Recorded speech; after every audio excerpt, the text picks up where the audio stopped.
including stem cell, I've had 7 knee surgeries. 7 knee surgeries. All on my right knee. And now there's no ACL. No ACL, no cartilage. My ACL tore during my MMA career.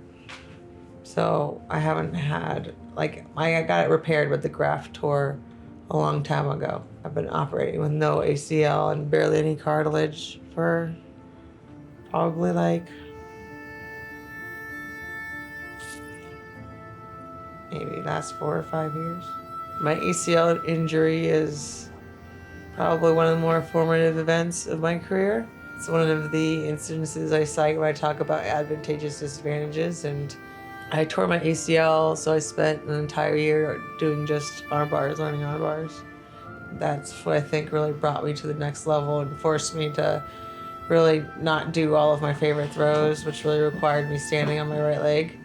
And I had to pretty much think of an entire repertoire of throws that didn't involve my right leg. And then I was putting like almost 100% of my focus onto all of my like sparring, or I guess we call it Dori and Judo, was on the waza, which is mat work. So by the time my knee healed, I had double the amount of throws and a sick ground game. And so it was the best thing that ever happened to me. How is it possible that some of these athletes are able to return to a high level of play, right, with no ACL? And it's like, 1% or less of the population can do it. That'd be nice and easy, okay? And as a female, it's even harder, right? Because anatomy and all the high risk for ACL injuries and everything. So, yeah. And then she has all these, like, before we were working on more balanced stuff and everything before this happened, and she has all these, like, funky, like, compensations because she has so much dexterity in her feet, right? She's able to, like, grip the ground and then balance her hips around it. It's, like, crazy. Switch positions. Nice, my knee troubles my whole life has really forced me to be very conscious of how I place my weight on that leg. So I don't, I have to be so precise with how I plant my right leg. Like I went a couple of years not being able to step backward until I got my stem cell done, and then it really helped a lot. But I have to really, really focus on how I place my foot. And no matter what direction I'm going, momentum's going, I have to turn my body and compensate so that my right leg always lands solid and there's no strain on the ligaments. And I think a lot of times depend on their hardware of their body to hold themselves together instead of the mechanics of their movement. And it really forced me to be extremely precise with how I move and place my feet. 2. Get some more brown sugar soon.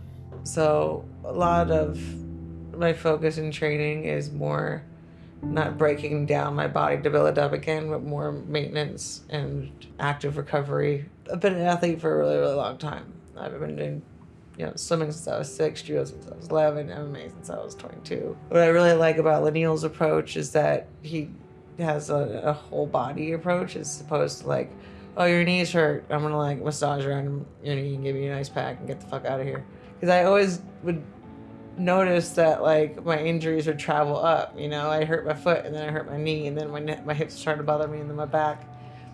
And everybody else every doctor that I always seen specializes in one joint and area, and every PT that I've ever seen only focuses on the immediate problem area. And I just really like Lanil's approach of hey, we're gonna address the immediate, acute injury and all of the other effects that it could have throughout your body. At this point in my career, it's I've just beaten myself to shit, and so it's the full body approach is really what I need, because it's not about putting out specific fires, because my whole body is a dumpster fire right now. Immediately, as soon as I could start working on her shoulder, I did on both sides, because basically, and it's kind of an assumption that you start not being able to use your hand, that you're not going to be able to use your shoulder as well, or you're going to start using it awkwardly or less.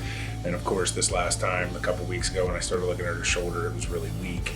And, 2 years later, she goes to do something that, normally she feels like she can do, and there's just something that's a little off, and boom, her shoulder pops out or something. So that's my fault, in my opinion, if that happens. So, and that's the difference between like real sports therapy and what you typically see at the clinic on the corner that sees an athlete or two every week. They don't.